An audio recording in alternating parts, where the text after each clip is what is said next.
Full House.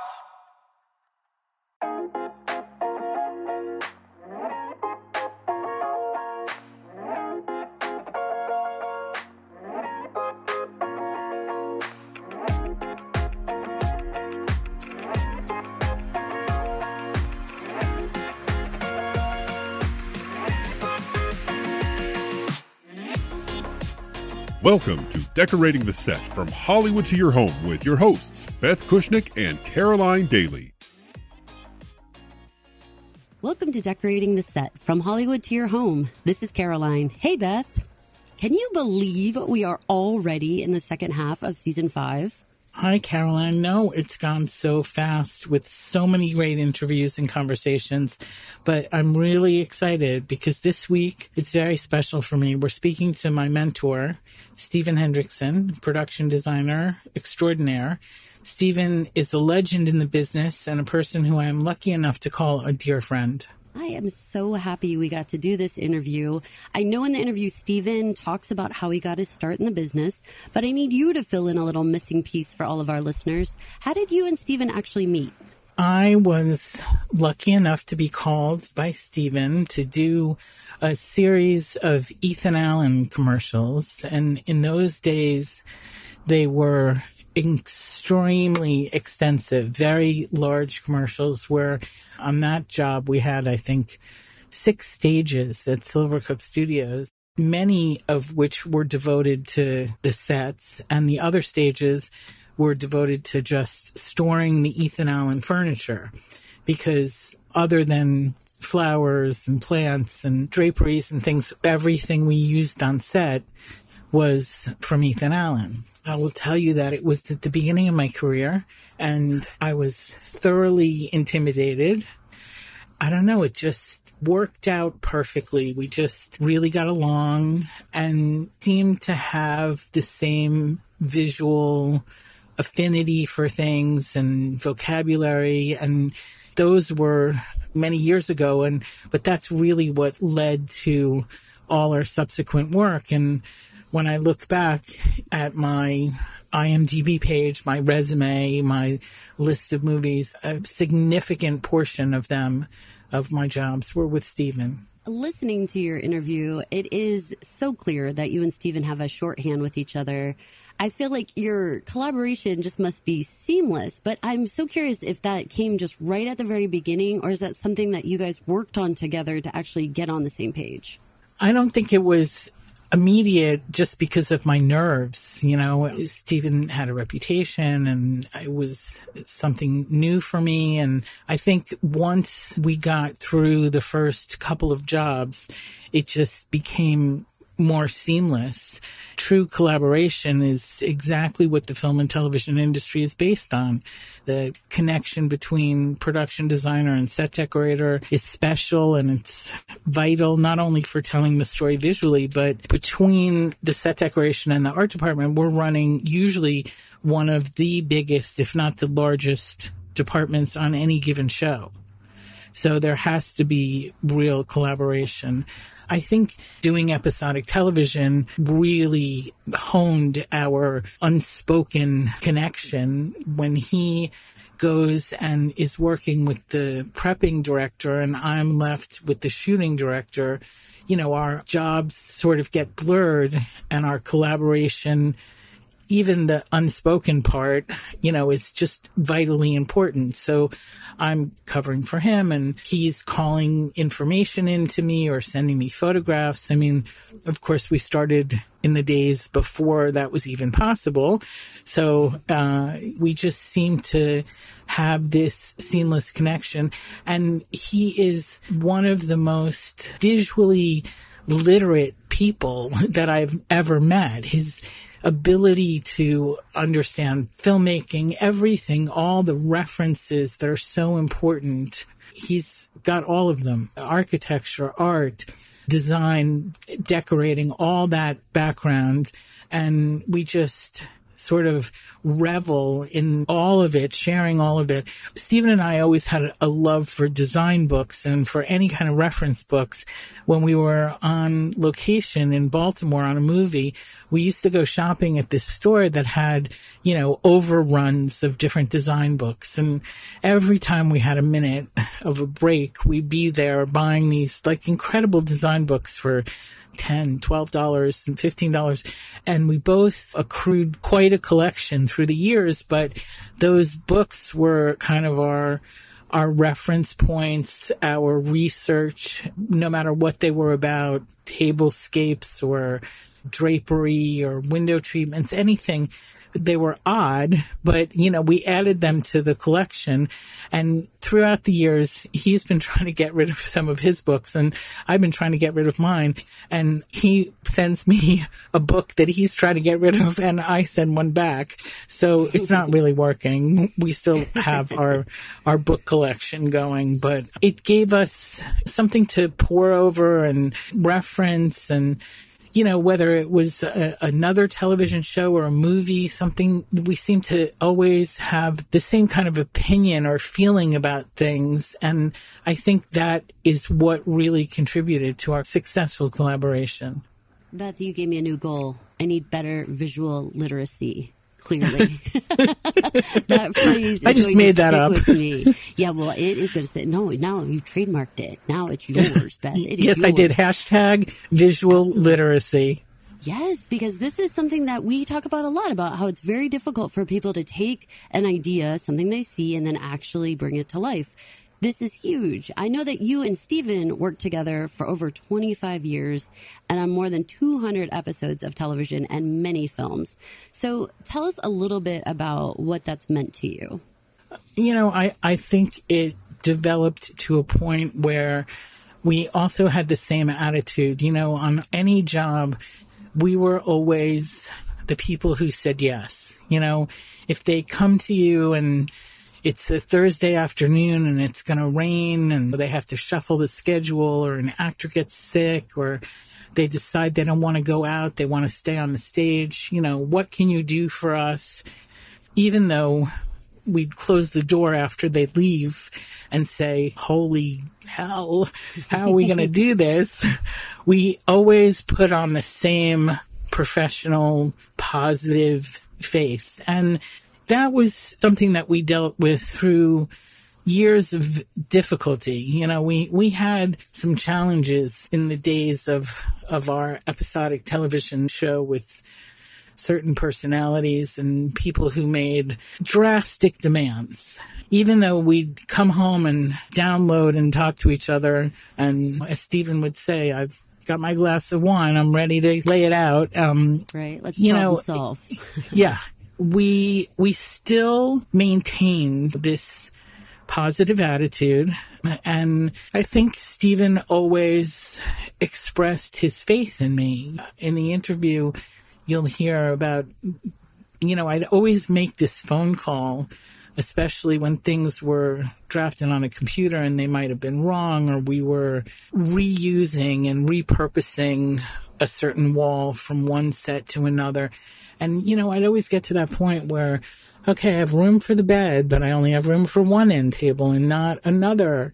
And I always would look at the furniture plan and think, oh, this is never going to work, and feel uninspired. And, by the end of our time working on one show, he didn't even get all the words out when I would call him and he would say to me, take a breath and you know what to do, and it would eventually work. It may have taken a little bit of movement of the furniture, and that's what the set dressers are for, and they were patient with me. But a lot of these locations and situations and, 200 episodes of TV, that's a lot of continually problem solving. I was shocked when I saw it on our paper, Beth. I was like, 200, my goodness. Yeah. I mean, I just can imagine those late nights, those wine or coffee fueled, just problem solving sessions. I have to be just so wild. I can't even imagine. I didn't even drink coffee in those days. Oh my. That's amazing. Yeah. I don't know how you did it. I don't know how you guys did it and not like just be like, enough already. I'm so tired of like having to try to figure this out. Obviously, this made for a very, very layered and beautiful relationship that you and Steven have formed. What are some highlights over the years of you guys working together? Well, I really do remember fondly the job we did on location in Baltimore. We were down there recreating Amish country for richer or poorer with Tim Allen and Kirstie Alley. And we actually grew corn. We had to grow fields of corn. And that was a production design, believe it or not, and set decorating job. That was very interesting. You know, I think he taught me so much about how you become an expert in the film business on whatever character development you're doing or whatever is required by the script. You know, we became more of an expert on law when we started The Good Wife and The Good Fight. The concepts behind evil brought us to another place. And that thirst for knowledge that he always had and the ability to do the research and tap into all this really great stuff that inspired us. I can't say enough. He has taught me more about the film and television business, and we were in each other's lives at the pivotal points when our kids were growing up, and he's everything to me. I feel so incredibly lucky that we get to share this special conversation, one that seemed 5 podcast seasons in the making, to actually have Steven come on. It's amazing. Listeners, please stay tuned now for Beth and producer Mike's interview with legendary production designer Steven Hendrickson. Joining us today is Steven Hendrickson, a true legend of the business, an Emmy-nominated production designer working for over 40 years in the industry. Steven has seemingly done it all, and we are so excited to have him here today. Steven, thank you so much for joining us. How are you? Thank you. Good morning. I'm fine. I'm thrilled that you're with us. It's just my most perfect collaborator who I've worked with for many years. Thank you so much for coming on the show and talking to us. It's an honor for me. Tell us a little bit of the start of how you became a production designer. Well, it probably goes back way more than 40 years. I look at myself as really starting as a designer in high school because, of course, there were school plays endlessly, and we had a fairly decent stage, and there was nobody else the least bit interested, so I did it and just learned to take the available flats and paint them again and stand them up and borrow furniture from my grandmother and put on shows. I became a real theater major when I went to college and did design as my major within the theater major, and worked for many years at Antioch College and in the various theaters that were there. After that, I went to Yale Drama School in the design department as a set designer and did my graduate degree there 3 years, and then worked in theater for quite a while after that, around the country in regional theaters. Eventually, once I had moved to New York, I joined the union in New York, United Scenic Artists, and that then was my gateway into film, because I could get jobs on film sets initially as a painter, and not long after doing that, I was invited to the art department because I was one of the people that was around the production who could draft. They asked for, anybody here know how to draft? And I raised my hands. And that's draft with a pencil, right? Oh, yes. This is back in 1972 or so. So I went upstairs to the art department, and I've stayed there and worked my way as a draftsman and then as an art director, and eventually was sort of by chance, I was kind of handed my own movie to do because the production designer who was on it left for various reasons. And there I was with a police drama kind of shot in Bedford-Stuyvesant. But that was my first credit, all my own, and my first movie that I put together. And that's how I got started, just sort of one step after another. One thing led to another. Some of it was good luck. Some of it was being in the right place at the right time, but also being one of the people who could actually do the work and knew what the job was and how to deliver. So that's how I got that. I think for so many people working in the business, especially in the theater, all of the theater jobs, being in the union, even still today, is very important. Was it really gate kept back in the day, though? You hear horror stories about how hard it was back in the day to get into the unions because, the more people in the union, the less work there was for everyone to go around. Did you, coming into New York, did you find it difficult to get accepted? Was it a closed club, or did you get, did they kind of welcome you with open arms? They did not welcome me with open arms. I didn't think they would, no. In all honesty, I took the union exam 3 years in a row before some friend spoke up for me and I was accepted. But it was not easy, and I was never welcomed, and I was never ever welcomed into the Broadway community for various reasons. I was on my own. And that's also part of the reason I turned to film, because none of that circle was working in film, and the people who were in film didn't give a shit about the other side of things. Right. So it's crazy to me. Yeah. I was the new kid on the block in film and stayed there until I became, eventually I was the old kid on the block. Stephen, I have to tell you, we've been doing this podcast now with Beth for 5 years. This is our 5th season. We've been doing it since COVID year, since 2020. And I think your name has probably come up more than anyone else's over the years. So I know Beth already welcomed you, and it is an honor to have you here. But I have to say, as someone who has listened to Beth talk about you so glowingly for so long, it's a real honor and treat for us to have you, because I think where Beth is kind of flows through who you are. So, as far as pulling back the curtain, I'm very excited to have you here just to understand Beth a little bit more. Well, that's great. We should focus on the projects that we have done. There are so many. Oh, no, for sure.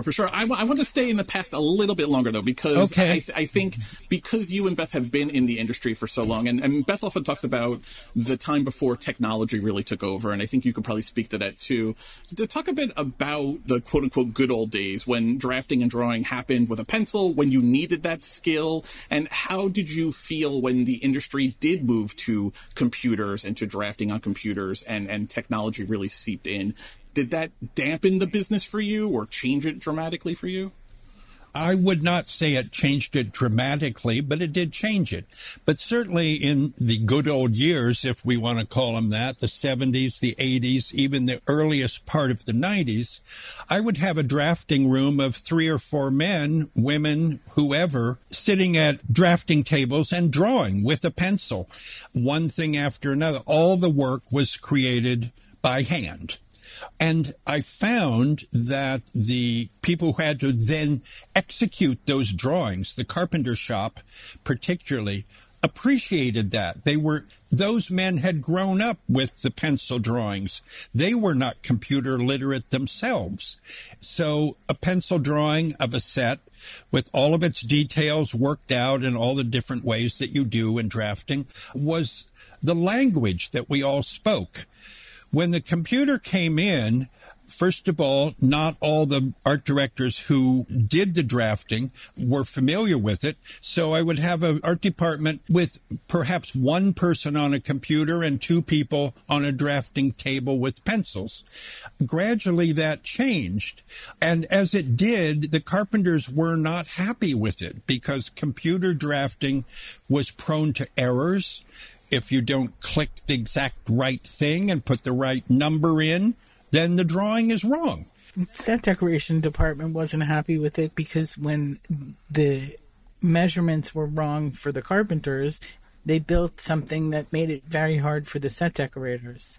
So that was also one issue. But truly, throughout Stephen's entire career, he could speak to anything and anyone on a movie, producer, director, writer, just by doing a pencil drawing right in front of them. And that is a form of communication that went away. I also found it important, even on the last job that I did, which was the series Evil for Robert King and Michelle King. We did the first season of Evil, and even though I had two men on computers drafting, I still had one person who had been with me a number of years drafting with a pencil, because certain sets that were repetitious, say, I always use the example, say a hospital. A hospital is a pretty boring thing to draw. It's rectangular, it's formulaic, one room after another, etc. That stuff was easy on computer. When you get to more complicated, and I'll say period houses or a Gothic church, it's very useful to have somebody skilled in pencil drawing who knows how to draft period details, moldings, fireplaces, cornices, that sort of thing, which you could somehow or another research and import to a computer, but just to have a draftsman who knows the vocabulary and is able to whip it out with a pencil is great. It feels like a lost art. There's so much stuff that you lose just the shading and the detail. We see it in animation, right? I mean, they can do amazing things with computer graphic and animation, but there's something about hand-drawn cells that just looks better or richer or deeper. Yes. You can compare early Disney, Cinderella, Bambi, anything with the latest output from Pixar or Disney, and it's flat and it doesn't have the touch of an artist to it. Right. There's a life to the hand-drawn that comes off of the cell. Definitely. All right, so now let's jump forward to the mid-2000s, because you and Beth have collaborated on many jobs, and many jobs before you guys got together for The Good Wife, but it was The Good Wife that really brought both of you, I think, lots of attention. The production design, the set deck, they became so iconic, and I think you guys entered the conversation in a real way. There are articles after articles about that show referencing you guys. Yes. What was the recognition like as one whose career had always been behind the scenes? This is for both of you. I'd love to hear from Beth too. What was it like to all of a sudden now have people talking to you about what you've been doing at that point for years, but now you were kind of the star of the thing? Was that jarring for you? Was it something to adjust to? It was certainly new. Suddenly I was doing a video for YouTube, and Beth was all over the internet with pictures and weekly conversations with people who were watching it. We were being noticed in a very immediate way. You do a movie and maybe it's a year before it comes out, and they sort of maybe run a little feature in something, or maybe they don't, but it's not immediate. This was a dialogue that went on back and forth with the public all the time for years. It took a little while for it to get started, but once it started, and she was on Instagram and so forth, and I was being interviewed and did video for YouTube. It may still be there. I don't know. It's so long ago. I doubt it. But that was all new. There. That was all new to us. I think we responded pretty well. There was an accessibility factor where it sort of jived within the same time that people could find us sort of easily through the internet. And to start with, I think I've mentioned this before, the network was getting so many inquiries about Alicia's apartment that the mail we were getting was being checked for anthrax in those days. Crazy. It was sort of surprised, I think, certainly us, but it surprised the network and their publicity department at CBS for the show, sort of made the whole thing accelerate by having me tweet during the episodes. And, all of a sudden it was just really commonplace for someone to say, where did you get that lamp? Where did you get that rug? And they were all kind of standard sources, but the way we put it together was very appealing to people, and they had no hesitation in reaching out. I think that made it different. Like in years prior, if someone wanted to know where something was from, it was a rare thing for them to find me. Also, the show itself hit the zeitgeist and became a hit at a perfect moment. So the fact that The Good Wife and Juliana Margulies and the unusual quality of the writing of the show and the unusual quality of the cast made the show a hit. Therefore, we were in the conversation. There were long articles in the New Yorker magazine about our show and about our producers. There were features in the New York Times repeatedly about the producers and who was in the show and how their scripts were relating to what was going on in various law cases or in the politics and in the age of Trump and so forth. So there was a general conversation about The Good Wife going on in the press and in the world, so that the conversation about our work sort of naturally flowed into that because it was visible. It was part of the visible part of what people were seeing. And also the side of the costumes. There was a great deal of focus on the costume work to stylishly dress these people. Our show looked like nothing else on television. It had high style from beginning to end in every character, in every scene, in the writing, in the concept of it. It was unlike anything on television. That's why it became such a hit. It was prime TV. It was prime, what's now on streaming. It was prime TV before streaming took off. We started in 2009. In 2009, half the streaming channels out there, or most of them, didn't even exist. Right. Now they're all trying to do that. But we were the first show that, in fact, it kind of prompted CBS to start its streaming channel, because then The Good Wife was the first thing up on it. Man, if you guys could only get residuals on being trendsetters, right? If you could only take a little piece of the action from every show that went to town on the style and aesthetic that you guys helped create. Well, that's another whole conversation. This was really another character in the show. We wouldn't be on here. We'd be retiring on the French Riviera or something. You know? No, we would all be on a boat with a drink, right? We would still be, but like microphones on a boat on a beach somewhere where it's warm. So I'm committed to doing the podcast, even when I make those residuals. Did you guys know, though, when you were doing this? You both have so many credits that predate this show. I mean, Stephen, you have Wall Street and Arthur, two iconic New York movies that I think about all the time, both of them, especially Wall Street. Then it's The Good Wife, 20, 30 years in. Did you know? There's a big difference between movies and television in terms of that, because movies come out and they get their notice and they run for a month or a year or whatever, and then they're over. Television goes on, and we've done so many shows, and I think Beth will pretty much agree with me. This is the first show in all the years of all the television I've done that ran even one full season. And I always say when we start, if we're still working, because you generally start work in the summer, June, July, August, you start there, and then the first show airs in September. And I say, if we still have a job by Thanksgiving, then we're going to go. He said that all the time because I was the eternal optimist, always saying, oh, this one's going to make it for 5 seasons. This is going to be a hit. And I can't tell you how many times he said, I told you, if we make it to Thanksgiving, and, they would come right before Thanksgiving and say, we're not even finishing this season. The show's not getting picked up. Because they have had enough ratings. If the show starts, generally television shows start right after Labor Day. So by mid-November, they've had, 8 weeks or so. They have a good sense of what the ratings are.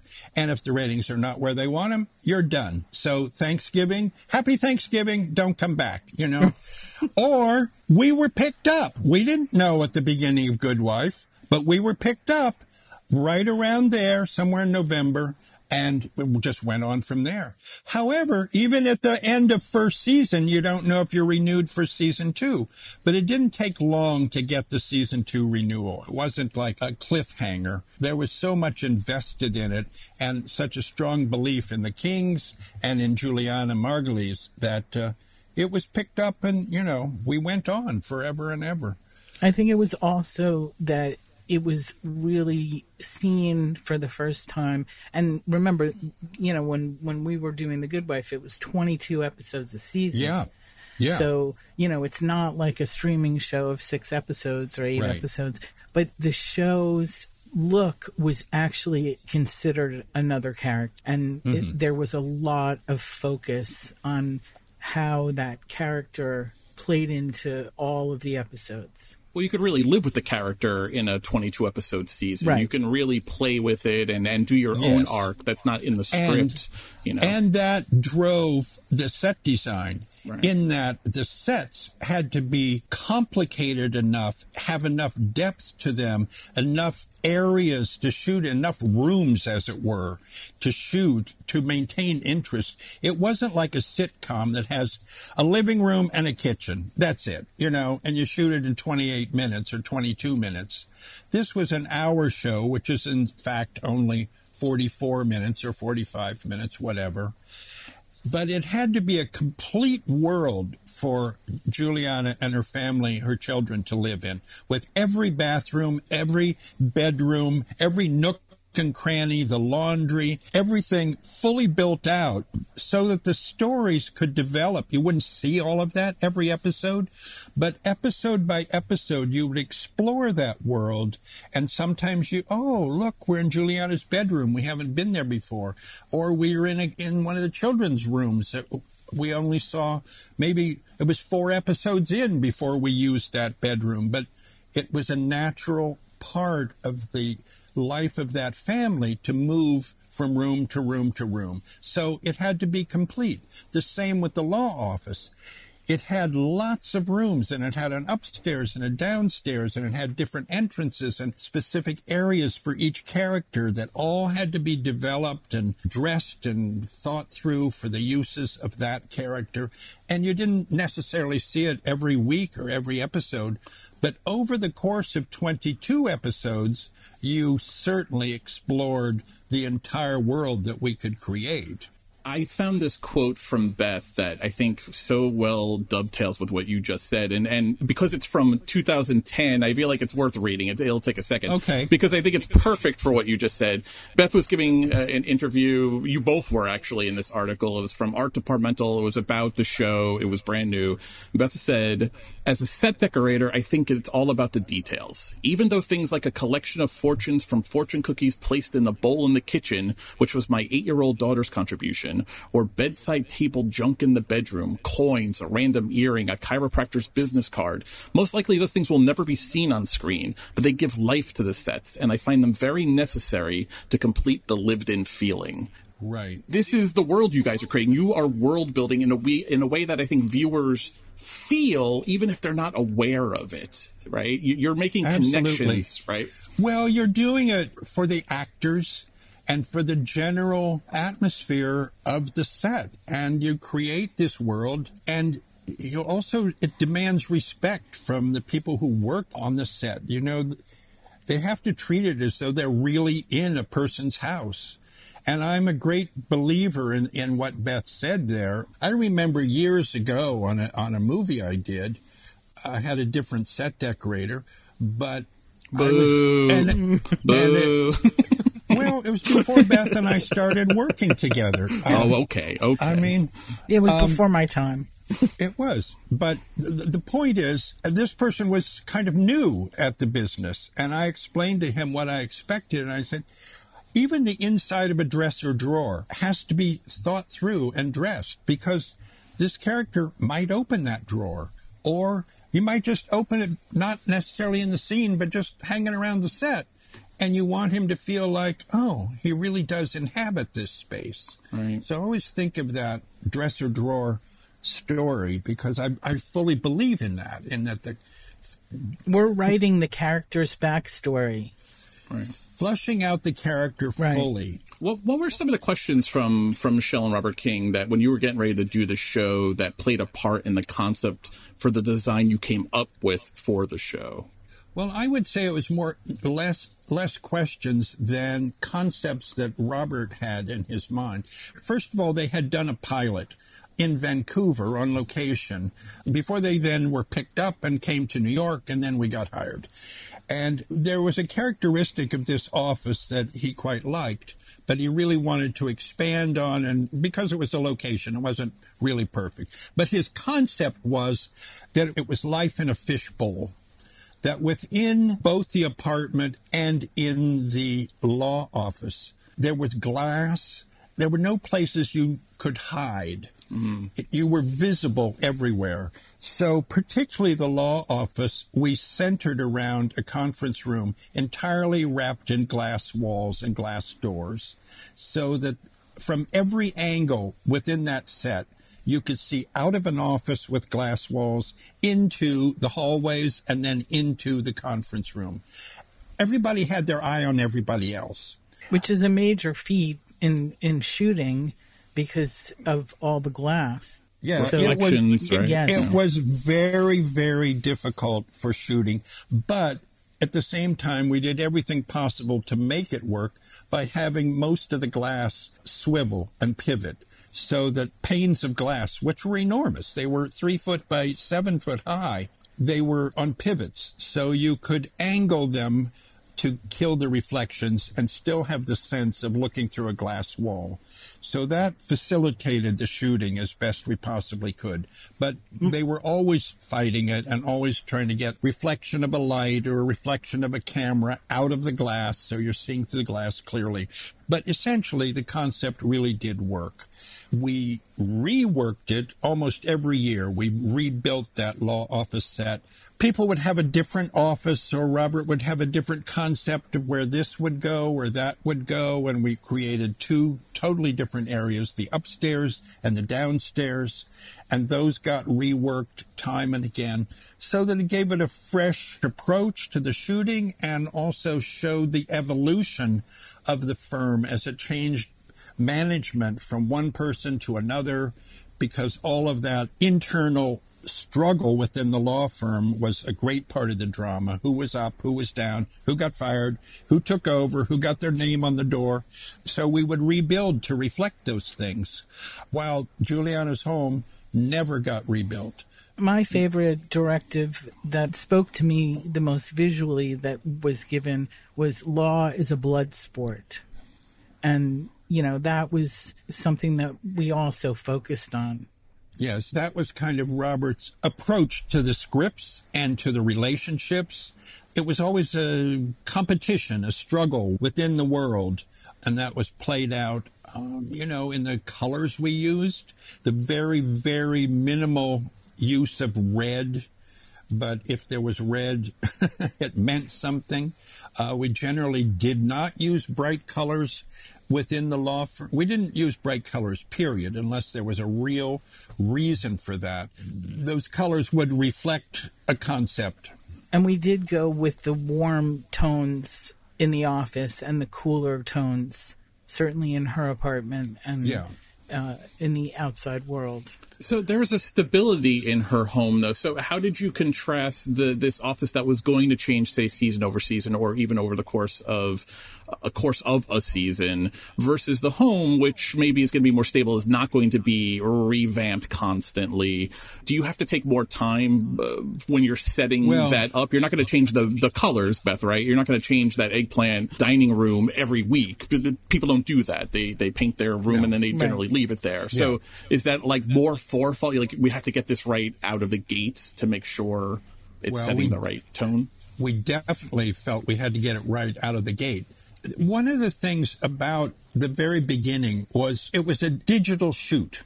None of us were really that familiar with digital shooting, with digital cameras and how they take color and light and what those colors and what that light looks like, how much light, so forth. So we did an awful lot of testing. I mean, large paint samples were made for both the law firm and the apartment.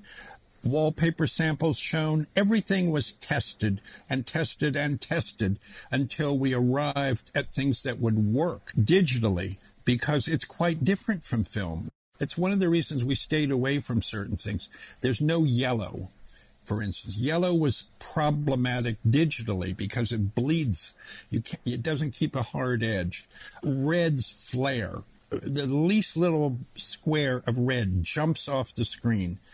So those were all controlling factors. But don't you think those factors pushed us I mean, we were like a little crazy with the eggplant dining room and the choices that we made. It was fun because we sort of pushed the envelope a little. Well, we wanted it to be stylish for her. You know, the concept was she had moved from Chicago suburbs, from Highland Park, and bought an apartment in a good area of downtown Chicago. And she had it done. You know, she didn't go to the store and buy paint and do it herself. Somebody professionally put that place together. Yeah, that was our backstory. She had a good decorator.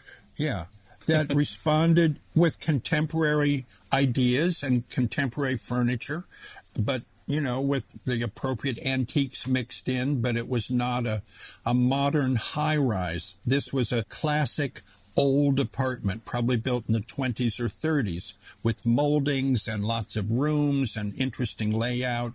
It wasn't a box in the sky with glass walls. That's what we had with the law firm. So this was her nest, her comfort place. That was the colors that were comforting, the size of things, the velvet on the sofa. All of those things brought comfort to her. She's in the process of a divorce from this renegade husband who's actually, when the series starts, he's on his way to jail. So we had a lot of him in jail, contrasting gray, cold jail with her house. We even had a lot of conversation about a queen-size bed versus a king-size bed. You know, the king-size bed would have symbolized both of their lives together there as a couple. Right. And at first we were going to go with a queen-size bed. The rationale was, you know, it's her apartment. She's there without him. And then we ended up changing that concept and we went with a queen-size bed. And in one of the earlier episodes, you know, we see her in bed feeling the weight of the world, and she looks really small in the king-size bed by herself. The producers were very insistent that it had to be a big bed, even though we had designed the room for a normal queen-size bed. So it kind of was oversized in the room, but it made sense in terms of emotionally and visually where she was. But people also do that, though, right? I mean, people have they get into an apartment, they have a certain size room, they still go get a bed that maybe doesn't actually fit that room, and they make it work. I mean, that is real slice of life stuff that reflects how a lot of people go about their business and can't let go of that big bed, even if they do look tiny in it. And then eventually in the course of the story, we do find another person in that bed with her. Yeah. It took years, but season 3 or 4 or something. But we also developed her side of the bed. You know, a lot of stuff happened in that nightstand and you know, those lamps, bizarrely enough, which, I don't know, those ended up being her lamps because they were a really good height. They were really tall. And there were, you know, during this whole flood of conversations about the look of the show, there was actually an entire Twitter chat that took place among fans in Europe about those lamps, you know, Alicia's bedside lamps. I mean, it was really amazing. That transcript exists somewhere. Beth, I wanted to actually talk to you about the beach glass. We have talked about this. It was a big reveal a couple of years ago when you announced the color, and but we never really talked about how you settled on it. Now we've talked a little bit how the approach was to Alicia's home, but because it became so popular, I dare say iconic. Stephen and I tested a lot of colors. And was it lightning though? Was it a lightning bolt when that one? No, it was not a lightning bolt. It was a considered decision that was the result of extensive testing. I had an entire wall in my office of wallpaper samples, paint samples, entire ranges of colors to finally get the correct choice and then get the samples and have them tested by the camera. There's nothing. It wasn't lightning random. bolts are good for the middle of the night ideas, but they are not how you professionally do a set. But I was especially loving that color because I used it. I had used it in my house at that point. So I was advocating for beach glass. We were really fortunate in finding a wallpaper for that living room that exactly matched all the needs we had. It had that soft green tone in it, but it also had a gold filigree overprinted and some other little texture to it, so it wasn't flat like paint would be. It had some depth and subtlety to it. And that became incredibly popular. People wanted that wallpaper. Yes, one of the most common things I got asked for, and unfortunately it doesn't exist anymore. So we actually had to move the set 3 times. We were on one stage at the studios, and for various production reasons, another stage became available that was larger for us. So the entire set was dismantled and moved several blocks away to a new setting, at which point we had to re-wallpaper because the wallpaper got damaged in that. It then had another disaster happen where we had a flood because bad rains and things got flooded. The floors got flooded. Everything had to be taken out. The floors had to be rebuilt. The wallpaper had to be redone. And eventually, somehow or another, we found a supply of this wallpaper somewhere. Maybe it was Florida, maybe somewhere else. I'm not sure. But that was kind of the end of it. There was no more of that particular wallpaper. Memo to CBS, please stop moving our set. We can't re-wallpaper anymore. Right. And if you bring back the good wife, she's going to be in a different apartment. Because so funny. Let's talk about setting location, because you guys shot in New York. People may not realize that. You shot in Brooklyn, I believe. Is that correct? Yeah, but that's where the stages were. Yes, right. But it is a show that takes place in Chicago, as did The Good Fight later on. Yeah. What did you have to consider in selecting locations to represent the Windy City? How do you make New York look like Chicago? The number one thing is we avoided the Empire State Building. Sure. It was always a consideration, and even though we shot a lot out on the streets, we chose generic backgrounds that could be another large city. It was never specifically Chicago we were trying to duplicate. We didn't change street signs from Fifth Avenue to Michigan Avenue. We just avoided the issue pretty much and stayed away from recognizable landmarks. Also, when we first started, it was a really insular show. You know, we had maybe 2 days out an episode. We were mostly courtroom, office, home. So we were mostly on the sets. It was in the later years that we did more exterior location work. Yeah, but always that location work had an eye towards things we would avoid and things that were acceptable to shoot. And, we shot a great deal on the streets, but we stayed away from what would be recognizable as Midtown Manhattan. First of all, there are a lot of restrictions of where you can comfortably shoot in New York. So staying away from Midtown Manhattan is not that difficult. You just shoot on the fringes. And not much of what we were doing ever required that sort of thing. But for instance, we shot a lot around new skyscrapers that are in Long Island City. That's was right adjacent to our stages in Brooklyn. And that would be the outside of a glassy skyscraper, with a beautiful lobby and glass doors and all of that. But we were in Long Island City and it was generic. There was nothing about it. And you could look up and down the street and across the street. And it was still generic. You never saw a New York taxi cab, and you could look all the way down the block and see an elevated train.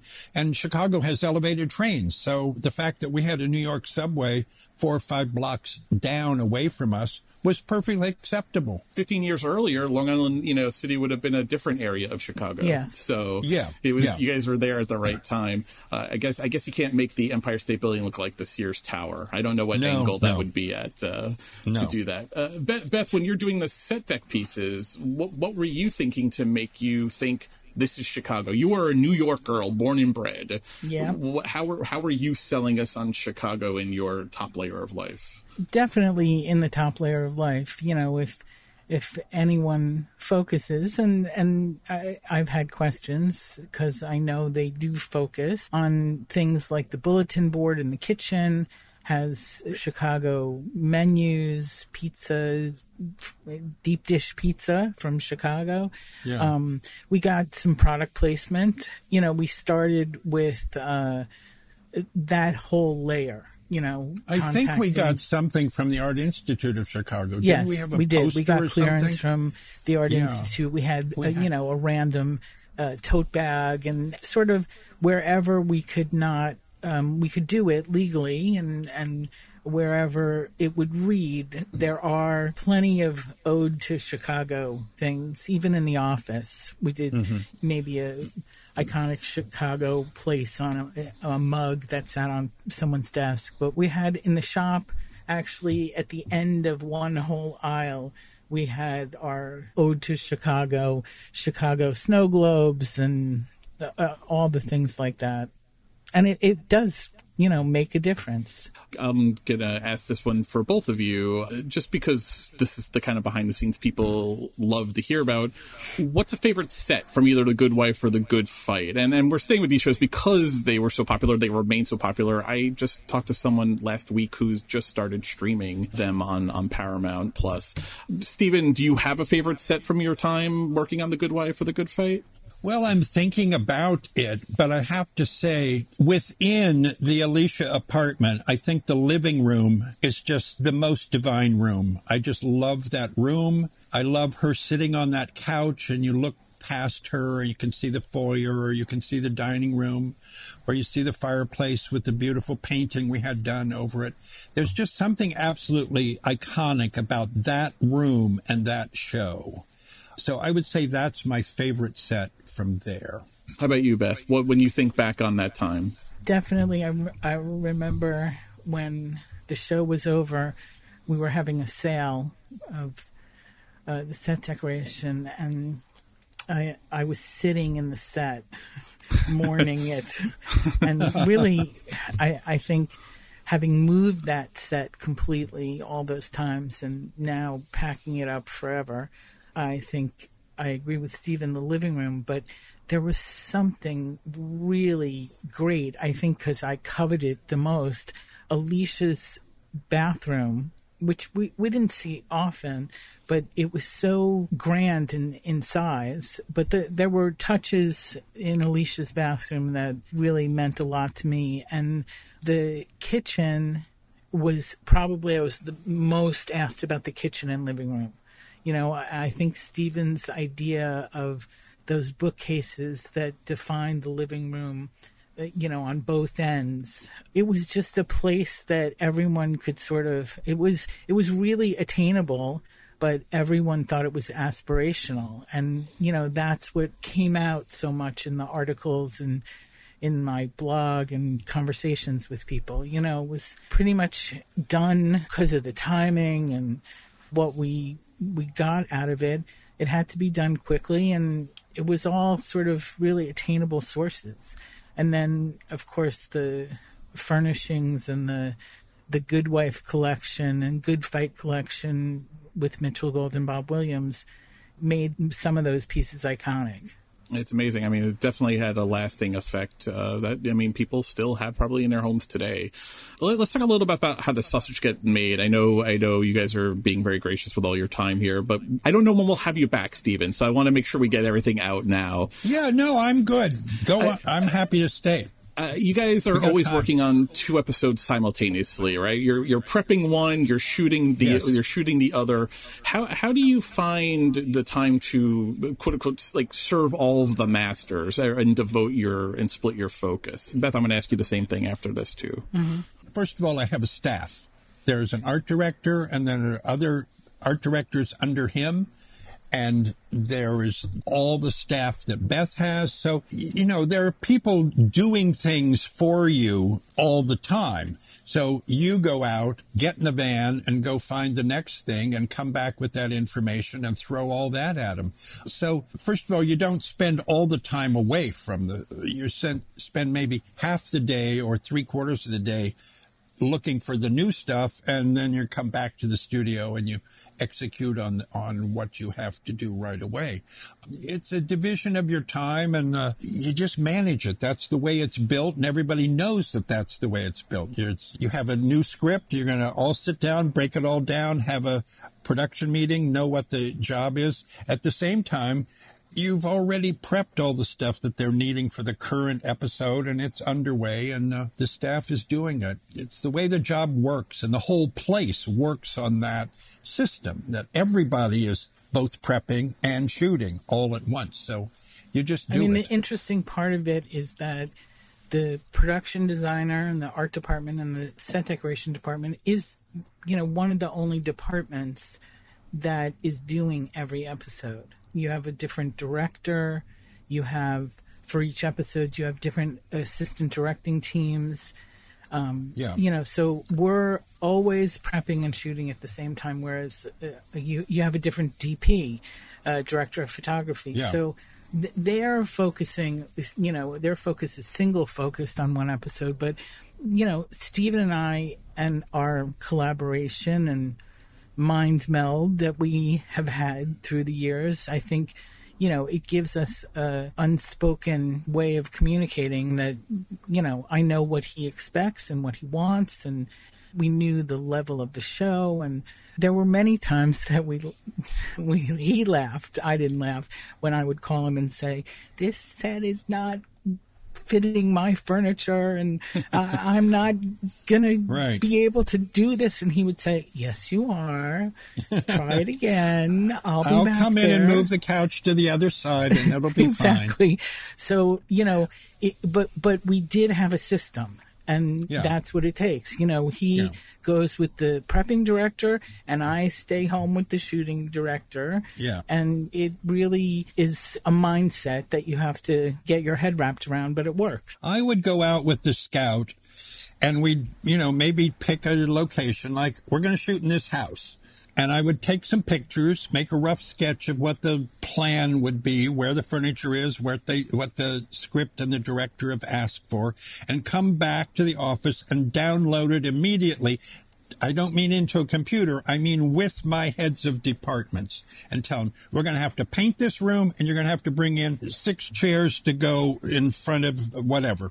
So that already they know before we even go on the tech scout, which won't be for a few more days, and right before the shoot, they already know we're going to have these things. So it's a building up of the information process that keep everybody informed, so there aren't last minute surprises, and so that you can execute on a very short time frame. I was looking over your IMDb and your credits, Stephen, and I came upon Muppets Take Manhattan, and I'd love to take a left turn down there, because Caroline, who's our normal co-host, her family are tremendous fans of Jim Henson and his work. They know several of the puppeteers. Like, they're very, they love the work. So I felt like I needed to ask you about your work on that and the movie, and how does designing that kind of production differ from, say, a non-Muppet cast? I imagine there's a lot of different consideration that you have to go into when you're designing for Kermit and his friends. Well, the Muppet world is a totally stylized world. They're not real, and even though in Muppets Take Manhattan, it actually was something of a breakthrough in the way they conceived showing the Muppets, in that they are out in the real world. We see them on the streets of New York, which is somewhat new. This was, I think, only the second Muppet movie. Maybe it was the third. I'm not sure. But I think it was the third. They had never shot in New York, so you had never placed the Muppets in a real environment the way they were placed in Muppets Take Manhattan. So that was new, and how do you manage that, and how do you actually shoot them? Because the Muppets have to have beneath what you see the entire structure of the puppeteers and the equipment they need and the dollies they're on and their monitors and so forth. So it's a complicated thing to get them outdoors. and have them be in a physical relationship to perspective and sidewalk and horizon line and so forth. So there was all that to deal with. But then in the world that is not outside, that's in the sets, it's a very stylized world. It's a heightened reality and a simplified reality. Things are a little sillier and a little more colorful and a little bolder than they would be for a set that was with human actors only. Contrasting, say, the agent's office with the offices that you later see in my work from all the office movies, Wall Street and all the way down to The Good Wife. So there's that difference. There also was the fact that Muppets Take Manhattan was the first movie directed by Frank Oz. Jim Henson was in the movie and participated, but he was not the director. So my relationship was with Frank as a director. So that was new for all of them, you know, to not have Jim in the driver's seat. Did you feel that in the set? Was that an adjustment that you were feeling coming through the production? I don't know. I had never worked with Jim as a director, so I really can't say that there was a difference from that point of view. Right. I did find that Frank seemed to be very knowledgeable about what he needed and what he wanted, and I think we delivered 100% to fill those ideas and to my own concepts of how they should be presented. I think we also established early on a palette that we thought we would carry through the whole movie, and we pretty successfully did that also. The pink and the blue palette kind of gave a childlike atmosphere to the whole world that the Muppets were in. It's one of those transitional Muppet movies, right? Because they were out in the world. And I feel like it was one of those times for kids who had grown up and then had seen the original movie, had watched them on Sesame Street, had watched the Muppets primetime variety show. It was like, wow, this is them in a new way. So I think it probably doesn't strike you, but as someone who consumed it and was really affected by it at a very young age, I'm 6 when it comes out, but watching it with my parents, and it made a lasting impact on me. So, you know, I want to thank you. And I know on behalf of Caroline and her family, I want to thank you for them too. So it's just an iconic piece of work that really seamlessly brought them to life in a way even more so than they had ever been before. Well, what was different and what Frank wanted to emphasize, what was different, as occasionally in Sesame Street, but really in the first 2 movies, is that Frank wanted to really develop it as the characters' real relationships with each other and bring that out, which builds all the way through the movie to the wedding, you know, which is the ultimate in a relationship building, while downplaying what had been emphasized in the first 2 movies, which was really slapstick, knockabout, knockdown craziness that they would do with each other.